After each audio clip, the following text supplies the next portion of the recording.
మనం నిజామాబాద్ వెళ్దాం. అక్కడ మా ప్రతినిధి నవీన్ మనకి అందుబాటులో ఉన్నారు. గత కొన్ని రోజులుగా నడుస్తున్నటువంటి ఎంఐఎం అలాగే బీఆర్ఎస్ మధ్య పోటీ నెలకొన్నటువంటి పరిస్థితి. కేసులు వాయిదాలు, ఎంఐఎం పార్టీకి సంబంధించిన అజదుర్ ఓవైసీ జైలుకు వెళ్ళడం, ఇవన్నీ కూడా అంటే వెళ్ళి పరామర్శించినటువంటి పరిస్థితులు కూడా కనిపిస్తుంది. నిజామాబాద్ జిల్లాలో పోటీ చేసేందుకు సయ్యంటున్నటువంటి ఎంఐఎం కొన్ని రోజులుగా నడుస్తున్న వివాదానికి ఒక ముగింపు ఇచ్చినట్టుగా కనిపిస్తోంది. ఎంఐఎం పోటీ చేస్తే ఏ పార్టీకి లాభం, ఏ పార్టీకి నష్టం? అలాగే ఎంఐఎం పోటీ చేస్తే బీఆర్ఎస్ పరిస్థితి ఏంటి? ఎంఐఎం ఏ నియోజకవర్గాల్లో పోటీ చేస్తుంది? బోధనలో బీఆర్ఎస్ ఎంఐఎం మధ్య చెలరేగిన చిచ్చు బీఆర్ఎస్ పార్టీకి తలనొప్పిగా మారిందా? బోధన సంఘటనపై తగ్గని ఇరు పార్టీ నాయకుడు. ఇప్పుడు ఇవి నడుస్తున్నటువంటి అంశాలు అక్కడ మనం నిజామాబాద్ సంబంధించి చెప్పుకోవచ్చు. దీనిపై పూర్తి అప్డేట్స్ మా ప్రతినిధి నవీన్ అందిస్తారు. నవీన్, చెప్పండి, అక్కడ ఉన్నటువంటి పరిస్థితి ఏంటి? దీనిపై పూర్తి అప్డేట్స్ ఏంటి? Thank you Rajasekhar. ఇప్పుడు ఒకప్పుడు కలిసి చిట్టపల్లి వేసుకుని కలిసి ఉన్నటువంటి ఆ రెండు పార్టీలు ఇప్పుడు సమరానికి సై అంటున్నాయి. నిజామాబాద్ జిల్లా వేదికగా తాము ఎన్నికల్లో పోటీకి సై ఒకరికొకరు ఢీకొట్టేందుకు కూడా సిద్ధమవుతున్నాయి. ముఖ్యంగా నిజామాబాద్ జిల్లాలో ఇటు ఎంఐఎం పార్టీతో పాటు అధికార ఇటు బీఆర్ఎస్ పార్టీ కూడా ఇరు పార్టీలు ఒకరిపై ఒకరు ఖచ్చితంగా రానున్న ఎన్నికల్లో పోటీకి సిద్ధం అంటూ కూడా ప్రకటన వెలువడంతో పూర్తిగా ఇది ఇటు బీఆర్ఎస్ పార్టీకి పూర్తిగా తలనొప్పిగా మారిందని చెప్పొచ్చు. దీనికి ప్రధాన కారణం ఇటు గత కొన్ని రోజులుగా నిజామాబాద్ జిల్లా బోధన్ నియోజకవర్గంలో ఇటు ఎంఐఎం పార్టీతో నాయకులతో అలాగే ఇటు అక్కడ ఉన్నటువంటి బీఆర్ఎస్ అధికార పార్టీ చెందినటువంటి ఎమ్మెల్యే షకీల్ కొన్ని నెలలుగా వీళ్ళిద్దరి మధ్య పడకపోవడమే ప్రధాన కారణం తెలుస్తుంది. అయితే మా శతాబ్ది ఉత్సవాల సందర్భంగా ఇటు నియోజకవర్గంలో ఎలాంటి అభివృద్ధి కార్యక్రమాలు చేపట్టలేవు అంటూ కూడా అక్కడ ఉన్నటువంటి ఎంఐఎం నాయకులు అక్కడ ఎమ్మెల్యే షకీల్ ను కూడా నిలదీశారు. అయితే ఎక్కడెక్కడ అడ్డుకుంటేనే ఇటు ఒక కార్యక్రమానికి వెళ్తున్నటువంటి ఎమ్మెల్యే షకీల్ కాన్వాయ్ని అడ్డుకున్నారు. ఈ నేపథ్యంలో అక్కడ ఆగ్రహించినటువంటి ఎమ్మెల్యే షకీల్ ఎవరైతే తనను అడ్డుకున్నారో వాళ్ళపై కూడా కేసు నమోదు చేశారు. తనకు అత్యాచారం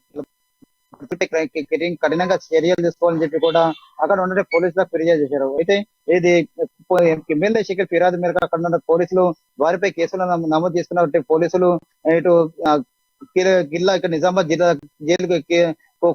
జిల్లా జైలు తరలించారు. అయితే దీనిపై మండిపడినటువంటి ఎంఐఎం అధినేత అసదుద్దీన్ ఓవైసీ ఒకటి నిజామాబాద్ వచ్చి అక్కడ ఉన్నటువంటి నిజామాబాద్ జైల్లో ఉన్నటువంటి అక్కడ తన కార్యకర్తలను పరామర్శించారు. అనంతరం ఇటు తమ కార్యకర్తలకు అమాయకులైన కార్యకర్తలపై కూడా అక్రమ కేసులు బనాయించారు. ఇక్కడ ఎమ్మెల్యే షకీల్ ఇక్కడ నిజామాబాద్ జిల్లాతో పాటు అనేక ప్రాంతాల్లో కూడా ఇటు తాము చేస్తుంటేనే అధికారంలోకి బీఆర్ఎస్ పార్టీ వచ్చింది. ముఖ్యంగా సీఎం కేసీఆర్ కూతురు కల్వక కవిత గతంలో కూడా ఎంపీ అవడానికి కారణంతో పాటు ఇక్కడ చాలా మంది ఎమ్మెల్యేలు కూడా కావడానికి తమ పార్టీ ఎంతో కృషి చేసిందని చెప్పి అలాంటి మాపై కూడా అక్రమ కేసులు బనాయిస్తున్నారని చెప్పి దీనిపై ఖచ్చితంగా ఉంటుందని చెప్పి ప్రతీకార చర్యలు తీసుకుంటామని చెప్తున్నారు.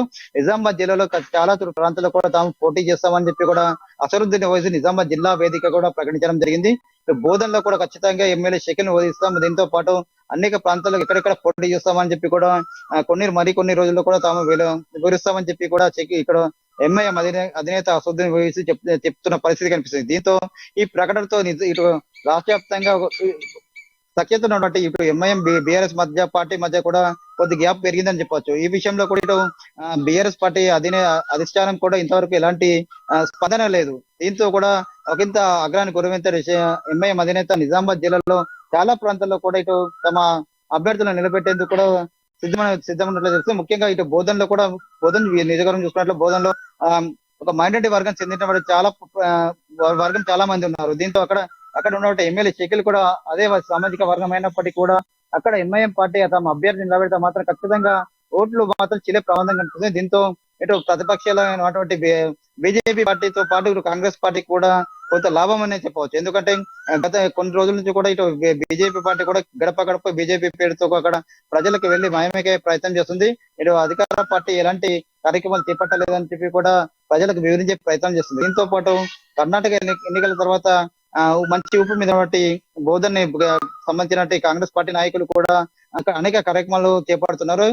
ముఖ్యంగా ఇటు నిజామాబాద్ జిల్లా కాంగ్రెస్ పార్టీకి పెద్ద దిక్కు ఉన్నటువంటి మాజీ మంత్రి సుభాష్ రెడ్డి కూడా తాము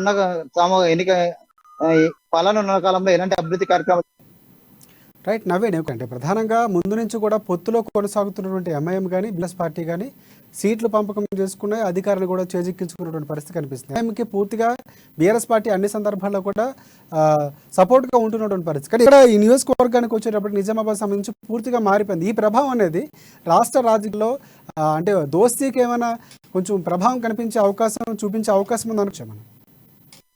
ఖచ్చితంగా అనవచ్చు. ఎందుకంటే గతంలో కూడా ఎన్నికల సమయంలో కూడా ఎంఐఎంపీ అధినేత అసద్ ఓవైసీ కూడా అలా ఓటు బ్యాంక్ కూడా కీలకంగా మారిందని చెప్పవచ్చు. ఎందుకంటే ఇటు బీఆర్ఎస్ పార్టీ అక్కడ విజయం సాధించడం కూడా వెనుక కూడా ఎంతో కొంత ఎంఐఎం పార్టీ హస్తం ఉందని చెప్పవచ్చు. అయితే ముఖ్యంగా చూసుకున్నట్లయితే అనేక సందర్భాల్లో కూడా ఇటు సీఎం సార్ తీసుకున్న నిర్ణయాలకు అనేక సందర్భాల్లో కూడా ఇక్కడ అసౌద్ ఎంఐఎం పార్టీ చెప్పిన వాటినే కూడా సీఎం ప్రకటన చేస్తున్నారని చెప్పి కూడా వాదనలు వినిపిస్తున్నాయి. అలాగే ఇక్కడ అధికారం ఇటు సీఎం కేసులు ఉన్నప్పటికీ దారుసాలెం నుండి రిమోట్ కంట్రోల్ నుండి నడిపిస్తున్నారని చెప్పి అక్కడ ఉన్న ఏవైతే వస్తున్నాయో అక్కడ వాటిని మాత్రం ఇక్కడ సీఎం కేసీఆర్ పాటిస్తున్నారని చెప్పి కూడా ప్రతిపక్షాలు చెప్తున్న పరిస్థితి కనిపిస్తుంది. ఇప్పుడు ముఖ్యంగా ఇటు బోధన నియోజకవర్గం చూసుకున్నట్లయితే మొన్న జరిగినట్టు బోధన నియోజకవర్గం సమస్య పరంగా కూడా మొత్తం నిజంతో పాటు నిజామాబాద్ జిల్లా అలాగే రాష్ట్ర వ్యాప్తంగా కూడా రెండు పార్టీల మధ్య సఖ్యత ఖచ్చితంగా చేరిందని చెప్పొచ్చు.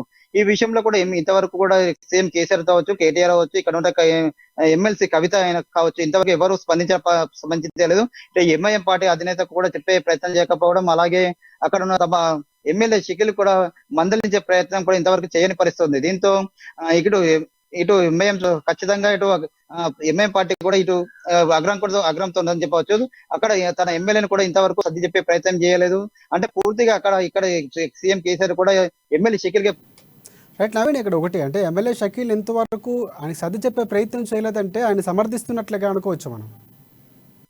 ఖచ్చితంగా అనుకోవచ్చు. ఎందుకంటే ఖచ్చితంగా ఎంఐఎం కానీ ఇటు సీఎం కేసీఆర్ మాత్రం సపోర్ట్ ఉన్నట్లయితే ఖచ్చితంగా తమ ఎమ్మెల్యేలను పిలిపించి మరి అలా చేయకూడదు, ఇది తప్పు అని చెప్పి ఖచ్చితంగా అప్పుడు వాళ్ళు చేస్తున్నట్లయితే తాము ఇంత ఒక మెజార్టీ వచ్చిందని చెప్పి చూసి చూడట్లు వదిలేయని చెప్పి కూడా చెప్పి ఇద్దరు రచ్చ చెప్పే ప్రయత్నం చేయొచ్చు. కానీ ఇంతవరకు సీఎం కేసీఆర్ ఈయనకు రచ్చ చెప్పే ప్రయత్నం చేయలేదు. దాంతో పాటు ఇటు ఎమ్మెల్యే షకీల్ కూడా ఫోన్ కూడా చేయని పరిస్థితుంది.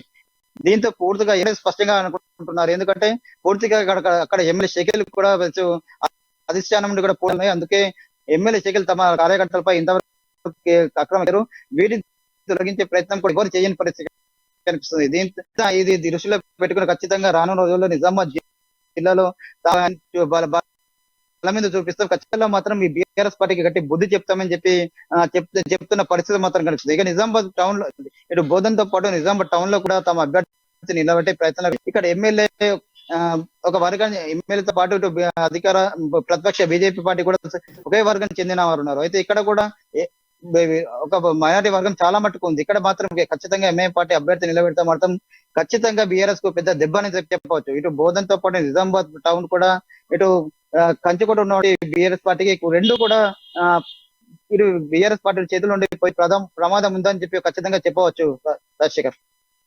రైట్, ఒకటి నవీన్, ఇంకొకటి ప్రధానంగా అంటే ఏదైతే ఈ పార్టీలు రెండు మధ్య వచ్చినటువంటి పరిస్థితి ఎంఐఎం అభ్యర్థి నిలబెడుతున్నటువంటి నేపథ్యంలో అంటే ఇప్పుడు జరుగుతున్నటువంటి పరిణామం అనేది వైపు కాంగ్రెస్ పార్టీ కానీ బీజేపీ కానీ కలిసి వచ్చే అంశంగా చెప్పుకోవచ్చు. ఎందుకంటే కాంగ్రెస్ పార్టీకి సంబంధించినటువంటి కొంతమంది నేతలకు కూడా అంటే బోధకు సంబంధించి ఈరోజు హైదరాబాద్లో కాంగ్రెస్ పార్టీలో చేరినటువంటి పరిస్థితి కూడా కనిపిస్తుంది. అంటే మొత్తం పరిణామాలు జరుగుతుంటాయి. కొంతవరకు ఈ రెండు పార్టీలకు సంబంధించినటువంటి జరుగుతున్న వివాదం అనేది మిగతా పార్టీలు కలిసి వచ్చే అంశంగా మనం చెప్పుకోవచ్చు అంటారా? ఖచ్చితంగా అనుకోవచ్చు. ఎందుకంటే గతంలో కాంగ్రెస్ పార్టీ కంచుకొట్టుగా ఒక మైనార్టీ వర్గం ఉండేది. తర్వాత ఇటు బీఆర్ఎస్ పార్టీ వచ్చిన తర్వాత కూడా చాలా మట్టుకు ఇటు బీఆర్ఎస్ పార్టీకి ఎంఐఎం ఇటు బీఆర్ఎస్ పార్టీతో కలిసి ఉండడంతో అనేక మంది మైనార్టీలు కూడా ఇటు బీఆర్ఎస్ పార్టీ కూడా సపోర్ట్ వీళ్ళిద్దరి మధ్య సఖ్యత చేయడంతో ఖచ్చితంగా ఇటు ప్రతిపక్షాలైనటువంటి బీజేపీ పార్టీ కావచ్చు, కాంగ్రెస్ కావచ్చు, ఖచ్చితంగా ఎవరికో ఒకరికి ఇద్దరు ఖచ్చితంగా లాభం చేరుకునే పరిస్థితి కనిపిస్తుంది.